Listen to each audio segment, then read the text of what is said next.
Beach corridor అనేది ఎప్పటి నుంచో చంద్రబాబు నాయుడు గారు ఉత్తరాంధ్ర డెవలప్మెంట్ ప్లాన్లో ఒక విజనరీ ఒక ఆప్షన్ కింద అది ఆయన పెట్టడం జరిగింది. గత ప్రభుత్వంలో అలైన్మెంట్ వాళ్ళకి నచ్చినట్టు ఇష్టం వచ్చినట్టు క్రియేట్ చేసి అసలు ఎందుకు పెడుతున్నామో ఆ మోటివ్ తీసి వాళ్ళు వ్యక్తిగత ప్రయోజనాల కోసం ఆ రోజు ఆ బీచ్ రోడ్డు తాలూకు అలైన్మెంట్ను కూడా వాడుకున్నారు.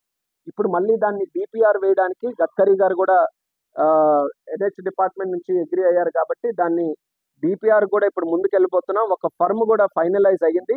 వీలైనంత త్వరగా ఈ బీచ్ కారిడార్ కేవలం మన భోగాపురం ఎయిర్పోర్ట్ విశాఖపట్నం మధ్యలో ఉన్నటువంటిదే కాదు.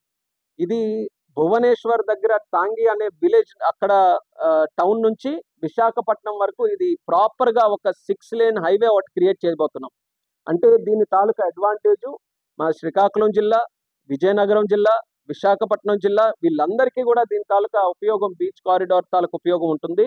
సో వీటిది as close as to the coast, తీరానికి ఎంత దగ్గరగా ఉంటే అంత దగ్గరగా దీని తాలూకా అలైన్మెంట్ ఉంచి ఒక పక్కన తీర ప్రాంత వాసులకి, మత్స్యకారులకి, తీర ప్రాంత వ్యాపార వర్గానికి, అలాగే మన పోర్ట్ యాక్టివిటీస్కి, ఎయిర్పోర్ట్కి వీటన్నిటికీ అనుసంధానంగా ఈ యొక్క డిపిఆర్ని తయారు చేసి వీలైనంత త్వరగా అది కూడా గ్రౌండ్ చేయాలని ఆ ఆలోచనలో కూడా ఉన్నాం. అది చాలా పాజిటివ్గా మూవ్ అవుతుంది.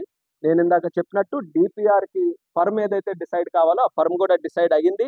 వైజాగ్లో వాళ్ళ ఆఫీస్ కూడా సెటప్ చేసుకున్నారు. సో ఇప్పుడు ప్రస్తుతం అలైన్మెంట్ అదంతా కూడా డిపిఆర్ తయారైన వెంటనే దాన్ని కూడా ప్రాజెక్టు ముందుకు చేస్తాం.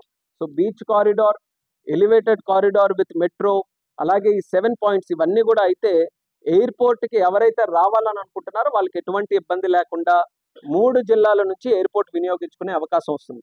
యాక్చువల్గా మనం భోగాపురంలో పెట్టడానికి కూడా ప్రధానమైనటువంటి కారణం ఉత్తరాంధ్ర అంతటికీ కూడా ఈ యొక్క ఎయిర్పోర్ట్ ఒక ఆయువు పట్టులాగా ఉండాలనే ఆలోచనతో మన శ్రీకాకుళం జిల్లాకి, విజయనగరంకి, విశాఖపట్నంకి సెంటర్లో ఉన్నటువంటి ఏరియా, అలాంటి ఏరియాని ఈరోజు సెలెక్ట్ చేసుకొని చేశాం.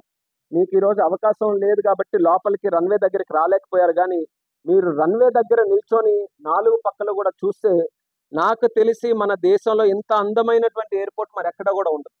నాకు గత 14 నెలల్లో రాష్ట్రంలో, దేశంలో ఉన్న అనేకమైనటువంటి ఎయిర్పోర్ట్లు తిరిగాను, లోపల బయట అన్ని కూడా చూశాను.